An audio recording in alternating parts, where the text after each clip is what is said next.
Today's episode is sponsored by the American Homebrewers Association. Become a part of the U.S.'s largest community of homebrewers for just $48 for the year by going to unitedwedrink.com/AHA.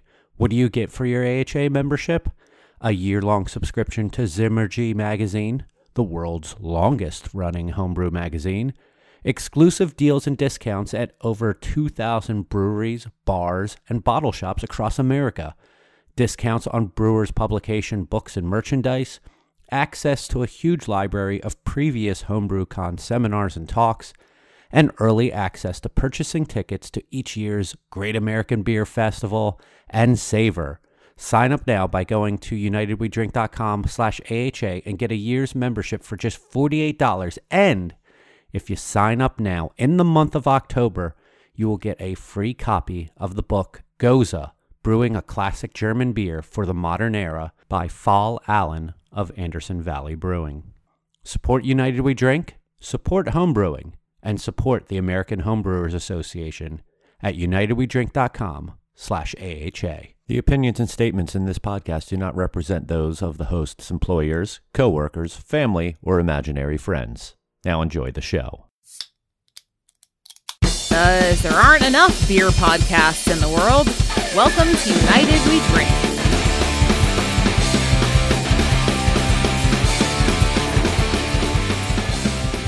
All right, welcome everybody to the first ever United We Drink mini episode. It's a small one. So cute and tiny. Yeah, we're going to try to keep it pequeño. My name's Mike. We got Phil and Joel here. We're not going to do the whole outlandish intros, but this is just a way to get some extra content to you all. We'll be doing some Q&A a little bit later on, some recommendations, and some a little surprise later on. Phil was saying that he wanted to touch on something that we didn't really talk about, I guess, enough from the last episode where we talked about beer and health, the main episode that we just released last week. So, Phil, why don't you tell us what you want to talk about? Yeah, this past week I thought a lot about what we talked about, re-listened to the MP3 and the podcast, I should say. And I think one thing when we started talking about overindulgence and then how that could sort of blend into mental health, I think the most important thing, really two things. One, you need to personally find a hobby. That sounds really bad, but you need to find some type of escape. A hobby that's not beer. That's not beer, correct. And so be that if you're into working out or CrossFit or cycling or whatever in the hell you might be into fitness-wise, that's a really good outlet because that obviously is good for your health at the same time. But maybe it's podcasting, maybe it's blogging, maybe it's hopefully not writing a food blog where you're eating food all the time, but some type of outlet that would allow you to mentally separate yourself from your 9-to-5 day job. And again, we can transcend this into any industry. But I also think one thing, Americans leave a lot of paid time off on the table. And if you're not taking your paid time off, and you're losing it, then you're doing yourself a disservice. Nobody cares anymore that you have perfect attendance for 365 days a year at your job. You're not going to get a certificate at the end of the year like you did in kindergarten. Take the days off that you earned. Allow yourself to separate. Even if you stay at home and you just watch Maury on TV, who cares? Just take a break and separate from your day job. You earn those days. If your company is nice enough to give you PTO, utilize them and make sure that you're planning and scheduling your days right. Because really, at the end of the day, if you have some type of plan, you can be more prepared and you can stay ahead of a lot of these problems before they even start. That's a great point. I mean, time off is important to one's health mentally, physically. I mean, it allows your muscles to relax from doing a hard job if you're in the brew house or the cellar. It allows your mind to unwind. And that's a great point. And I think that if your job looks down on you for taking time off that you deserve, then that's probably not a good place that you want to be working at. I mean, they should be like, yeah, go. Awesome. Have fun. Relax. That's great. Yeah. Mike, I'm glad you said that, because that was sort of what I was going to mention, is that I've spent 15 years in corporate America, and I had all different sorts of vacation or sick day packages in all these different companies, and you can certainly feel like, yeah, I have these days to take, but maybe I shouldn't. Maybe I'll be looked down upon, or maybe I look like I'm not here with everybody else. And I'm allowed a certain amount of days where I am now, but in my first year I only took like 4, and a couple of those were like I think I counted one of those as Labor Day, even though the brewery was open. I took off.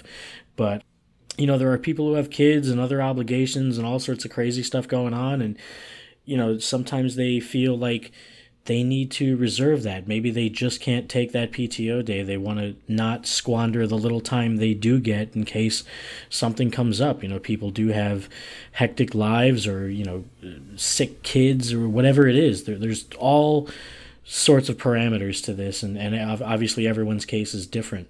And it's also a matter of not just taking the time that you're allowed, but try to utilize the time you have just at home at night. Do you need to watch that episode of Friends again, or could you be doing something more productive? Could you spend 30 minutes on the treadmill or whatever it is? Obviously, I am full of shit because I'm not doing any of that, but I am at least cognizant that I'm not. So I know that at any time I could sort of get back on the horse and be utilizing my time better health-wise. And I think it's a great point to use that time. Definitely. I think I mentioned this like first episode about just disconnecting, getting off the social media a little bit more. I can't tell you how many times I've stopped typing something and just canceled it because I'm like, you know what, I'm not even going to get involved in this discussion because I know what sort of responses I'm going to get. And then here come the notifications, and now I'm dragged into this whole thing for hours. So it's good to disconnect and take time for yourself. Just sort of utilize your time better. Yeah, when I get a text message from you at night going, I shouldn't have gotten involved in that conversation on Twitter, Yep. I'm like, yep. I think about that all the time, and I 99% of the time always choose I'm not getting involved in that. Good call. But Phil, like that was an excellent point, and I think that a lot of people, whether they're in the beer industry or not, need to realize that vacation time off is not something that you should feel bad for doing. You deserve to take some time off. I know Joel hates that term deserve, but if you bust your butt for a company, you should be able to be rewarded with some time off, and they shouldn't make you feel bad for doing that. And sure, maybe you can feel a little bit of like, oh, is everything going to be all right? That's kind of natural. But if you got a great team behind you, then you should know that things are going to be in good hands. And you know what? Something might happen. They might have to call you, but it's probably not going to be a terrible thing. You'll get through it, and the world will go on. And that's a big reason why you're working with me now, Mike. I mean, I trust you implicitly. You definitely hold me to a higher standard, and I feel like I could let you handle things if I'm not around, and I already feel at ease having you on board because I know we have the same values about the beer, and I know you care as much as I do, and that's huge. It's important to surround yourself with good people who keep you accountable, who lift you up instead of drag you down. I mean, both of you guys, I'm glad to be, doing this with you again, and it's great to be working with Mike again, and well, Phil's shaking his head. You're going to dislocate your shoulder, patting everybody on the back. Oh, God. Oh, But I might break my middle finger, too. But you do bring up a good point. When you're looking at it professionally, and hopefully you're on a team where there's people that can backfill for you and that you do trust implicitly. And really, at the end of the day, I have to be able to groom my replacement at some point in time. If I want to go anywhere, if I want to move forward, it's important for me to groom my replacement. So it's always good to sort of help train everyone from the ground up so that, they can step into that position. You can take your PTO. The last large PTO that I took was my honeymoon, and I didn't have phone access, and that was nerve-wracking. But at the same time, it was very refreshing, and I came back I was able to hit the sort of reset button, and I was ready to go when I got back. I was excited to get back into it. So it's definitely something to keep in the back of your mind, regardless of what industry you're in. If you've earned that PTO, make sure that you use it. All right. Well, was there anything else that you guys thought that we could have touched on from the last episode? No, I think, obviously we didn't cover it all, and there's all sorts of facets to beer and health, and we only have not even an hour to discuss the main topic, and that's a little bit of why we do this side episode. And I think that, like I said, let's keep the discussion going online, and we can revisit these topics later in the podcasts, and always keep touching on these things, because it's not an autopilot thing. You're not just going to learn something about beer and health and apply it and that it's over. You always have to be mindful and cognizant of what you're doing, how you're behaving. Are you being the best representation of yourself? And it's an everyday thing. And we're going to open up a Periscope channel of Joel walking on a treadmill drinking a beer as true work-life balance or health balance. Does Periscope still exist? Yeah, it does. Wow. All right. It's on my MySpace page. Did you get a song to autoplay yet? No, I didn't. Maybe that's why I don't have any friends still. I vote you got to have a song autoplay when you go to your profile. It's got to be like Limp Bizkit or Kid Rock or something. I'll keep that in mind. I did get the glitter font going on, though. Nice. Perfect. Does the page say under construction with like a hard hat? Like a yellow tape shaky GIF, whatever? Yeah, Nice. A guy holding a sign that says under construction. Perfect. You've been there, but you didn't friend me. I'm disappointed. I'm just lurking. Same here. All right. It is time for questions and answers. We have procured some of the finest questions from you, the listeners out there. If you want to send a question for us to potentially read and answer on air, you can do it over on our website on the contact form, unitedwedrink.com, or tweet at us at UnitedWeDrink, DM us on any of the social media outlets that we're on, and we'll put it into our queue and hopefully read it here and answer it on a future episode. So we're going to kick things off right here with a question from an anonymous listener. Didn't give a name here. Why do you all hate Fuggle hops? We're going to start off with Joel.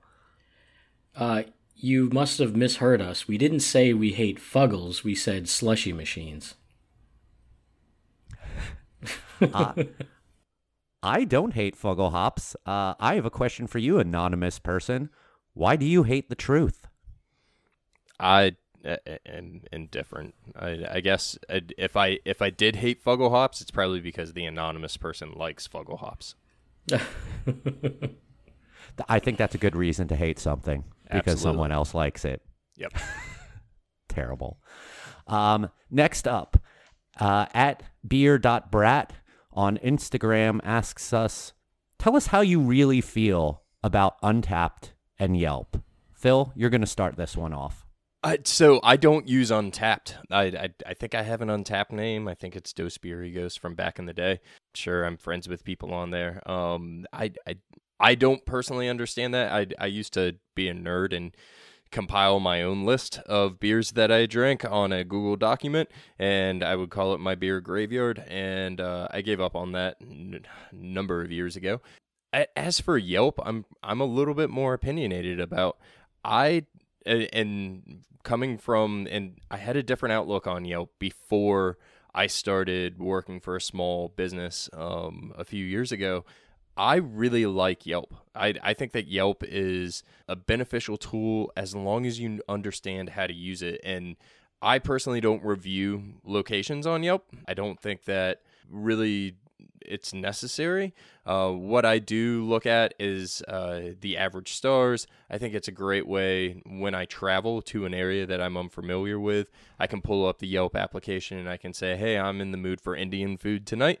Where can I go find Indian food, or where can I look for top ranked starred restaurants? If I'm going to look at reviews, I'm going to look at reviews that are well over 500, 600 potential reviews, and I want to see high averages. I think it's a great tool, Yelp in particular, to find local craft breweries while you're traveling.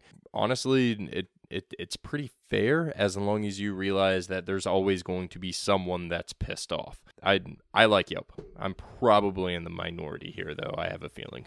The first time I heard about Untapped was actually at a bottle share at Phil's place back in 2010. Some social media guru, as they were calling themselves back then, tweeted me about it and was like, oh, check this out. You're into beer. You're going to like this. And I was like, oh, God. Because this was really at the height of all of those apps that auto-post your check-ins and offer these arbitrary awards. I mean, it was like the height of those asshole Foursquare mayors.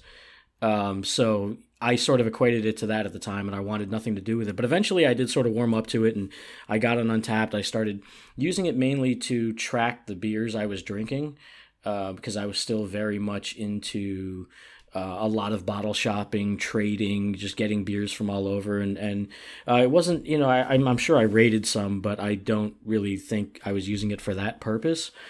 And, I don't really have a problem with Untapped. I just think, it's very hard. There's not a lot of nuance to it. Everyone just sort of slaps a rating on things, and that's about it. It doesn't really offer much in the way of conversation or detailed analysis. And I get it. I mean, it's on your app. You want it to be quick and not have to get into all that. And I certainly don't want overthinking when it comes to beers. I want people to enjoy everything, but I also don't think everything needs to be documented and recorded 24/7. As far as Yelp goes, I'll completely disagree with Phil.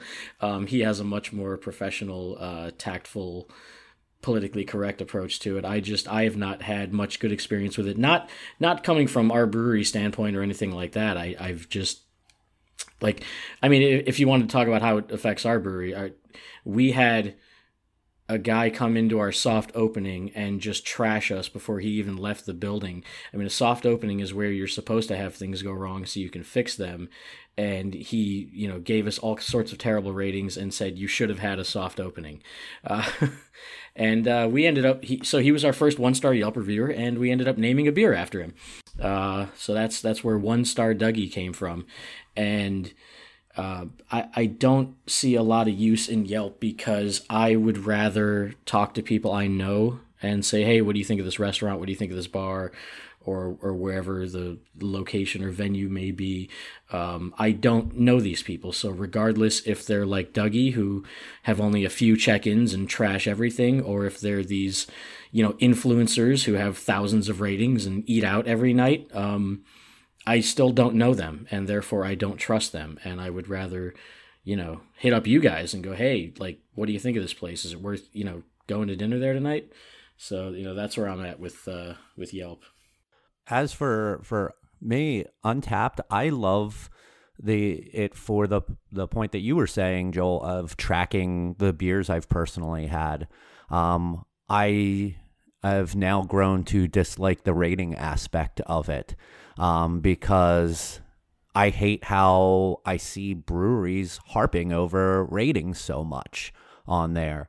I've seen so many brewery owners, brewery employees getting upset that some Dougie of Untapped gave them a 1-star rating on their IPA and then have a comment go, don't like IPAs. It is frustrating, but you can't let that type of shit bother you, because who is that person in the scheme of things? It's like someone going to an Indian restaurant, doesn't like Indian food, and then giving it a bad review. You can't take that type of stuff seriously, and I hate that gets aggregated into a rating that is then supposed to mean something. I do love it for the tracking ability of knowing what beers that you had, and if the ratings were all personal and weren't shared publicly, I'd be all for that. But yeah, I don't like that rating aspect of it. As for Yelp, I'm actually surprised that Joel didn't actually touch on this, but this is my problem with Yelp. I used to write reviews on Yelp, but now I've gotten into knowing about their shady business practices. They strong arm businesses, they blackmail businesses to pretty much say, hey, if you pay us, these bad reviews will get pushed down to the bottom and good reviews will be pushed up. And then if you say no, somehow magically bad reviews become at the top of your business, and they refuse to remove your business from their listings if you want. They think that it is public information that should be available out there, and that they're not infringing on your business's trademarks or names or anything like that. I deleted my account once I started hearing and seeing the evidence of this stuff that they'll deny up and down. But I mean, there's so many instances of where this is very true that I can't support a business like that. And so that's my disliking of Yelp. My favorite thing about Yelp. Go ahead. I think, and I'm not here to defend an application. And full disclosure, Yelp sent me out to San Francisco a few years ago to sit through a seminar in regards to where they were going with entrepreneurs from all over the United States. There were 50 of us. It was called Yelp Coast to Coast. And they addressed a lot of what Mike just said. There are certain things where if you don't pay for a certain level, you can't rearrange your photos. They do say that they do not remove negative unless they can find that it's malicious. And again, this is coming from somebody that went to a Yelp ran seminar out in Yelp headquarters, which was gorgeous, by the way. If you understand how to use the application, it can be beneficial. If you live and die by the application, then I think that that's where the issues come in. Again, look at beer reviews. You know, you guys even nobody wants to talk about Rate Beer or Beer Advocate. Those were the first two that actually you could review and rate your beers.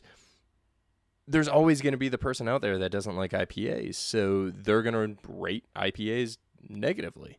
Again, I think you have to look at large amounts of ratings, and you have to look at what the average is. And I think some of these tools have benefit. You just have to understand how to use them.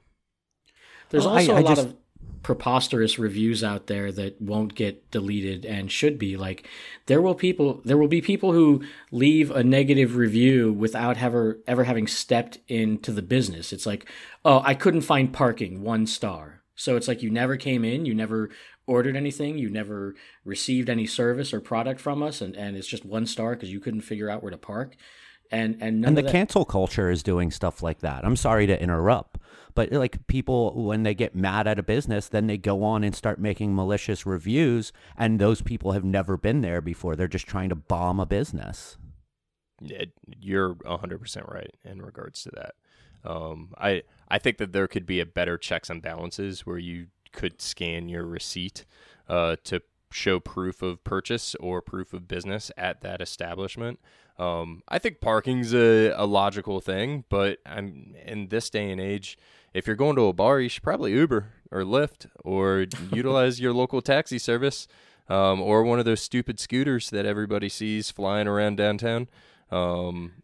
I will say one of my guilty pleasures is reading highly negative Yelp reviews. Oh, they're super entertaining. Oh, yeah, from businesses I've had bad experiences with. I mean, I got paired up with this horrible set of people from a restaurant that is fortunately no longer in business at like a wine and food festival where we were actually serving our beer, and this was at our last brewery. This is several years ago. And you know, I walk up and I'm like, hey, what's up, guys? Like, I'm so-and-so with this brewery, and here's the beer I brought today. And they're like, cool, can we borrow some of your ice? Because we brought Coronas. And they were just horrible people. And the experience I had that day was not good. So then I go home and I look them up on Yelp, and it's just like, one star for everything, and it sort of justified the experience I had because so many people felt the same way about these guys and how they were with guests or customers. So it can be entertaining. Like if someone, whether a brewery or a restaurant gets press because of, some negative thing they did publicly. And like you said, Mike, that cancel culture will go on there and just bomb them with 1-star reviews to tank their rating. But at the same time, some of them can be entertaining and funny. I love the industry or the businesses that actually point out those 1-stars.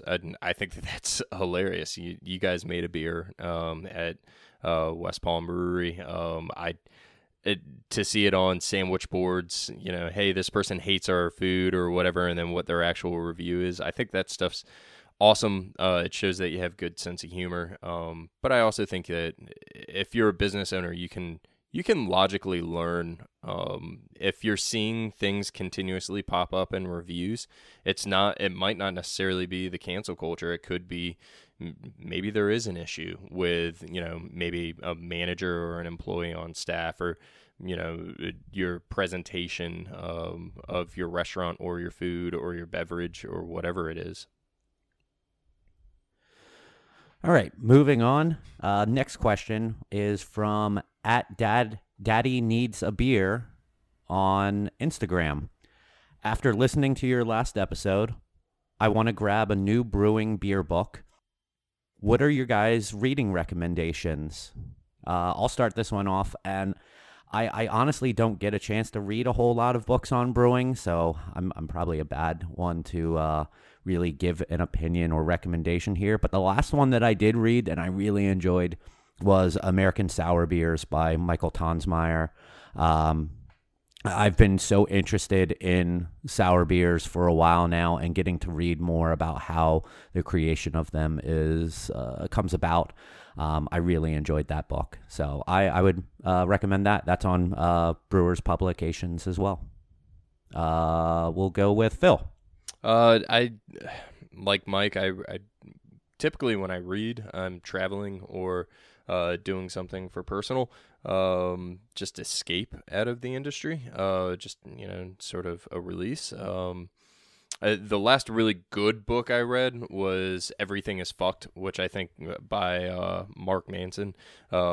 Great book. I utilize it for business purposes, and I come from more of the business background in brewing, so I can utilize some of those business practices or life outlooks into coaching my team. I did just start literally a day ago, coming out of our episode on certifications, the Society of Wine Educators Beverage Specialist Certification Study Guide. It's on my list of things that I want to do within the next year and a half, is get beverage specialist certified. So I'm reading their study guide. It's about 200 pages, and you can download it where ebooks are found. Joel. Well, I definitely recommend a book I mentioned on last week's episode about beer and food pairing, Tasting Beer. I think that's the standard for everybody. If you have read it, there's no harm in going back to it. I like to sort of peruse it from time to time and sort of refresh my memory on various topics. And like I mentioned on that episode, it's great for beer and food pairing as well as a million other things.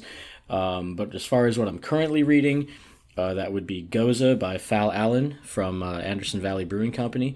I think their Goza is the industry standard and kicks ass, and I'm going to start dabbling into some of these styles of beer myself, which I feel like I'm way behind on. I'm also reading American Sour Beers as well, Mike. So it's going to be a while till I can fully get through these, but I'm looking forward to expanding my knowledge on these styles and dipping my toes in the water of sour beer. And I feel that having you aboard with me at the brewery will help move these things forward. I know you're way into sours, and you probably have a much better palate for these things than I do. And Phil sort of mentioned some reading that is not necessarily beer related, and I have one recommendation as well. It's a book I really enjoy called Extreme Ownership: How U.S. Navy SEALs Lead and Win. I think it's a great great book for just sort of understanding leadership principles, taking personal responsibility.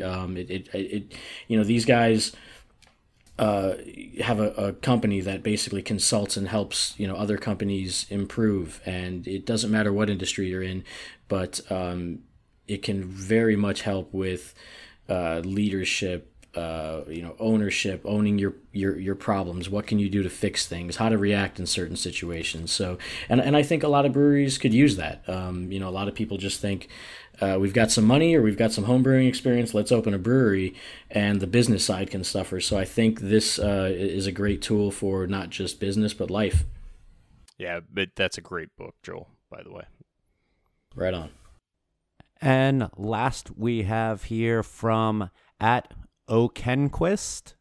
Sorry if I mispronounced that on Twitter.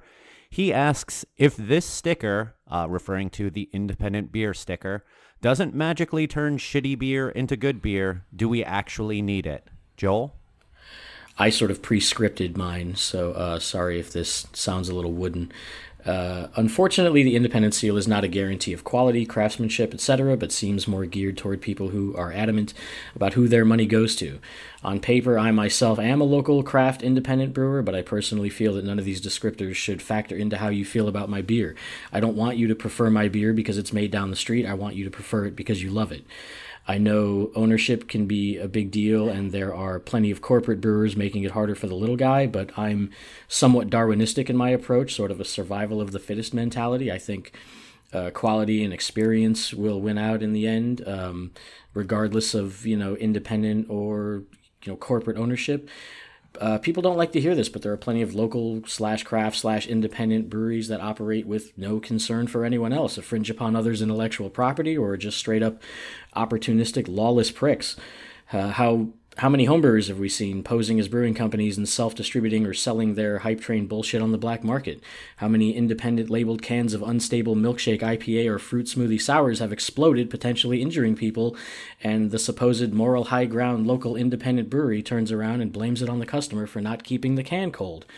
That's not everyone, of course. There's just a few bad apples, but I do feel the independent seal is not some catch-all badge of honor for any beer bearing that symbol. You hit the nail pretty much on the head. Cool. Good show, guys. Talk to you later. Yeah. All right. Good night. No, that's exactly what I think, and then some.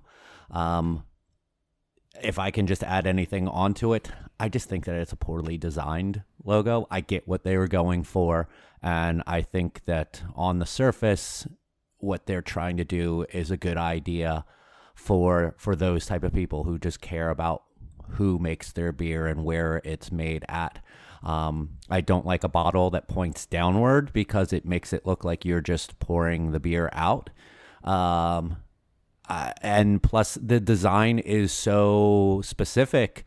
Other breweries who have put a lot of effort into the design of their brands, their labels and such, expecting them to just slap that on their label that will look out of place seems very out of place. And I like that when this came out, Jester King kind of redesigned it themselves to be able to fit with their branding a little better, and it looked kind of cool.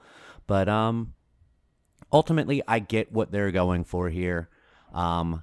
Does it magically turn any beer into good beer? No. Joel hit all those points, so I agree with him a lot on that. Phil? I think we need it, short and simple. I think that we can talk about the design of it all we want. If you look at trend, it should be a can, not a bottle. Just sort of putting my personal opinion out there. But how about a mug? Whatever. A frosted one. When you see a majority of the craft beer industry is currently in aluminum cans, more so than glass bottles, and I don't like the upside down bottle thing, but we can get into the minutia of that. I like genuinely what it stands for, and if you've had the ability to go to Great American Beer Festival or Savor or CBC, if you're in the industry and you have the ability to go to Craft Brewers Conference, please go to it. Educate yourself. It's cool. It's sort of, I look at it, I was in a fraternity in college, sort of look at it as a fraternity kind of deal, sorority, where they're like-minded individuals that are, their money's going to, one place. Doesn't make beer better? Absolutely not. It's all marketing. That said, I think it could be improved on. All right, so that does it for our question and answer segment for this mini episode. Once again, send your questions over, and maybe we'll read them in a future episode. All right, and now we're going to do a segment here that will be specific to the mini episode, where we're going to do some recommendations. We'll come up with a cool name for this probably in episode 2 of this. Nothing necessarily related to beer. Maybe it's an album, a TV show, a documentary, a movie, a comedy special, or something that someone wants to recommend. So we'll go the opposite of the last calls that we did from the last episode. So Phil's going to start us off here. This week I'm going to recommend the movie Crawl. It's actually taped in Florida. It's based off of a hurricane that hits, I believe it's the central part of the state, and some pretty vicious alligators get released into this neighborhood, this coastal neighborhood, and this University of Florida swimmer has to save her dad from the basement of their house.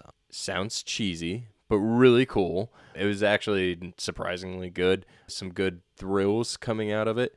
And if you look quickly in the gas station scene of Crawl, you'll see a local craft brewery, a little advertisement above the cooler doors. Pay attention to it, look for it, and you'll know why I mentioned it. Joel, what do you recommend? I'm going to go ahead and recommend Richard Marx on Spotify. All right, people are sleeping on him. He's been a legend for decades. I specifically recommend Wait for the Sunrise, which has a bitchin' guitar solo. He's got the whole Martin Riggs Lethal Weapon hairdo. It's ridiculous, but it's classic 1989. Awesome. Mike, what are you digging on? I'm going to recommend the TV show The Good Place. Entering into their 4th and final season, Ted Danson, Kristen Bell, an amazing cast, one of the most well-written, funny shows I've ever seen in my life. It's available on, the first 3 seasons are available on Netflix right now, and they are starting to air brand new shows that are coming up on Hulu. I can't recommend it enough. I think that it is truly, truly one of the best television comedies of all time. Also, Joel made a little reference there to Spotify, and we have something really cool for you guys now. Starting now, if you go to unitedwedrink.com/Spotify, it will redirect you to our Spotify profile where we are going to start to upload playlists. Joel is going to be curating our very first playlist, and we're going to release these every other week on our Spotify profile. So you can follow us and subscribe and follow those playlists, and you can listen to each week or every other week, every mini episode. Each one of us will come up with a brand new playlist of some songs that we're really digging on, and you can listen to what we're listening to. Joel, any little teases as to what people might be able to expect from your playlist? Well, from my personal playlist, you're definitely going to be getting some 80s montage music. You're going to be getting some old school rap, and you're also going to be getting some movie score music. So no lyrics, straight, just kick-ass action, Hans Zimmer type shit. Awesome. I'm looking forward to that. We'll probably listen to some in the brewery someday. So yeah, if you're on Spotify and you want to subscribe, you want to follow our playlists, go to unitedwedrink.com/Spotify, and it will redirect you right to our Spotify profile, and just hit follow, and then you'll be able to see every new playlist that we upload every other week for the mini episode.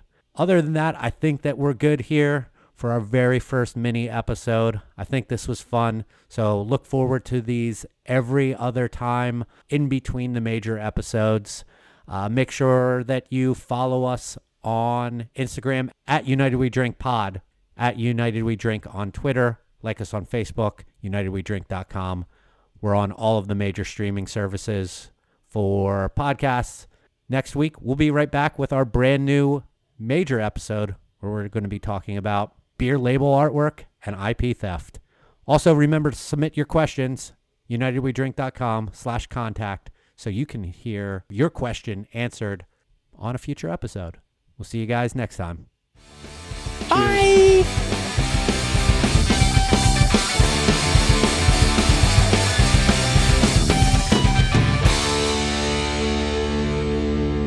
All right. See, we are more fun when we drink.